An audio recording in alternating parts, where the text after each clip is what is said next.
Sa bibisitahin kasi natin mga probinsya, maraming tanong ang naghihintay ng kasagutan.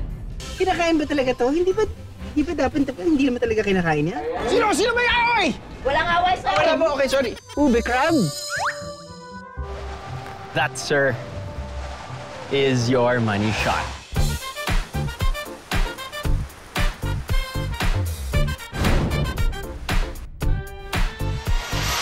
Ang nipa na ginagamit sa paggawa ng bubong, may prutas daw na pwedeng kainin.